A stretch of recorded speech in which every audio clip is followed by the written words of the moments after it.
Hello and welcome to the 12th tutorial in the Cocos Code IDE series. In this part we're going to be looking at code hinting. This tutorial assumes you have set up Cocos Code IDE and generated a project. If you haven't, don't worry, there'll be tutorials earlier in this series to cover all that regardless of what platform you're on. We will look at code hinting within the editor. Code hinting basically allows you to create nodes and items within your code, within the project, and when you initialize it with some sort of resource, instead of doing quotation marks, res forward slash and then typing it all out yourself, you can do something like res forward slash and a little window will pop up suggesting all the available assets.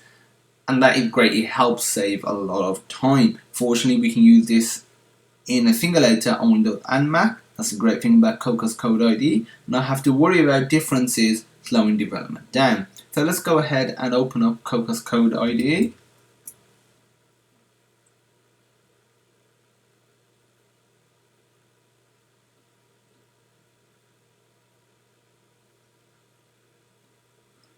Okay, so now that it's open, I'm just going to scroll down to where we've got a sprite. And what we've done is what was automatically created was res.hello-world_png, and that just refers to the resource file which has hello-world_png right here, and it's essentially the same as putting this bit of code there.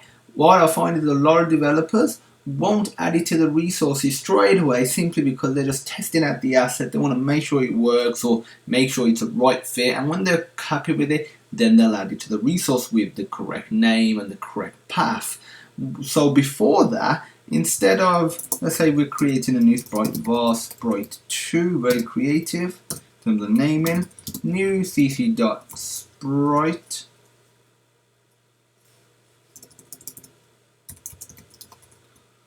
and in here, instead of doing quotation marks, res forward slash, and then typing out the entire name myself, we can just do res forward slash.